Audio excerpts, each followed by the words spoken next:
ভাটপাড়ার মানুষের সমর্থন পায়। আপনারা অনেকেই আমায় বলেন ও চোর, ও বাজে কাজ করে, ও গুন্ডামি করে, ও ভোট করে, কিন্তু ভোটের সময় দেখা যায় ভাটপাড়ার মানুষ কিন্তু ওকে সমর্থন করে। তাহলে যদি ওকেই সমর্থন করেন তাহলে ভালো ভাটপাড়া আপনারা পাবেন কি করে? আমি এই প্রশ্নটা এই উৎসবের মঞ্চ থেকে করছি, কারণ আমি এটা করতে বাধ্য হলাম। যদি ভাটপাড়ার সার্বিক উন্নতি চান, যদি মনে করেন ভাটপাড়া ঋত গৌরব ফেরাতে হবে, তাহলে ভাটপাড়াকে 2026 সালে মমতা ব্যানার্জির আঁচলে আপনাদের দিতে হবে। কারণ মমতা ব্যানার্জি একমাত্র মুখ্যমন্ত্রী যিনি মানুষের সাথে, মানুষের পাশে থেকে মানুষের কাজ করেন।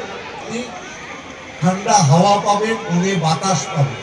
আমি কথাগুলো কেন বলছি? কারণ মমতা ব্যানার্জির নেতৃত্বেই কিন্তু সারা বাংলা জুড়ে ডেভেলপমেন্ট হয়েছে। আমাকে অনেক এই যে বিবেকদা বললেন, আমি আজকেও 12 নম্বর ওয়ার্ডে এই কথা বলেছি। অনেকে এরা কি করে, ভোটের সময় এসে হঠাৎ করে বলে জয় শ্রীরাম, তখন আপনাদের মনে হয় ওরা রাম, আমরা সব রাবণ। এরাই আবার বলে অবাঙালিরা, জানো তো, সব নরেন্দ্র মোদী অবাঙালিদের ভালোবাসে। আচ্ছা, নরেন্দ্র মোদী যদি অবাঙালিদের, বিহারের মানুষদের এতই ভালোবাসত, তাহলে গুজরাটে ছট পুজোর ছুটি দেয় না কেন? যদি বিজেপি এতই অবাঙালিদের ভালোবাসত, তাহলে মধ্যপ্রদেশে ছট পুজোর ছুটি দেয় না কেন? যদি সত্যি সত্যি বিজেপি অবাঙালিদের এত ভালোবাসত, তাহলে রাজস্থানে ছট পুজোর ছুটি দেয় না কেন? যদি সত্যি সত্যি বিজেপি এত ভালোবাসত অবাঙালিদের, তাহলে আসামে ছট পুজোর ছুটি হয় না কেন? ছট পুজোর ছুটি কোথায় হয়? বিহারে 2 দিন আর বাংলায় 2 দিন।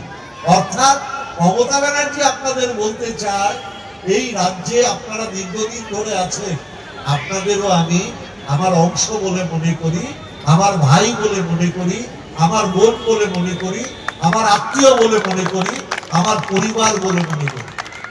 এবার আপনাদের সিদ্ধান্ত নিতে হবে, আপনারা পরিবারের মায়ের সাথে থাকবেন, না বহিরাগত যারা ভোটের সময় এসে শীতকালীন পাখির মতো ভোটের কথা বলে ভোটের পরে আর আপনাদের খোঁজ নেবে না, তাদের কথা শুনবেন। সিদ্ধান্ত আপনার। ভালো থাকুন, উৎসব সাফল্য।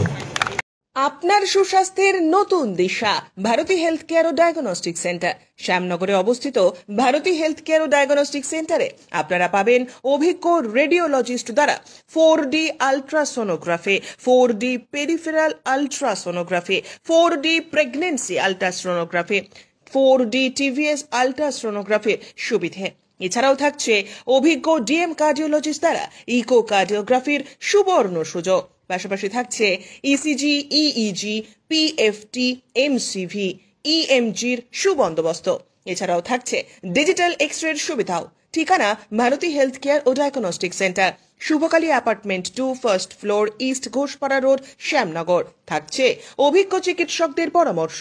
আধুনিক চিকিৎসা ব্যবস্থার মাধ্যমে এবং অভিজ্ঞ চিকিৎসকদের পরামর্শে আপনার সুস্বাস্থ্যের প্রতি অঙ্গীকারবদ্ধ ভারতী হেলথ কেয়ার ও ডায়াগনস্টিক। নমস্কার, আমি ডক্টর বিপুল মিস্ত্রি, ভারতী হেলথ কেয়ার ডায়াগনস্টিক সেন্টারে আল্ট্রাসোনোগ্রাফি করি। এখানে সমস্ত রকম আল্ট্রাসোনোগ্রাফি এখানে হয় এবং অতি যত্ন সহকারে করা হয়। এবং Bharati health care diagnostic centre অনেকদিন ধরে আপনাদের কাছে খুবই পরিচিত নাম, এবং নতুন করে আপনাদের পরিচয় দরকার নেই। আপনারা, আপনাদের আশীর্বাদ যেন সবসময় থাকে আমাদের উপরে, এবং আপনারা আসুন, ভালো পরিষেবা পাবেন, এই আশা নিয়ে আপনাদের কাছে বড়। নমস্কার, আমি ডক্টর কৌশিক পাল, এমডি ডিএম কার্ডিওলজি। আমি এখন থেকে শ্যামনগর ভারতীতে প্রতি সোমবার এবং বুধবার ইকোকার্ডিওগ্রাফি করব।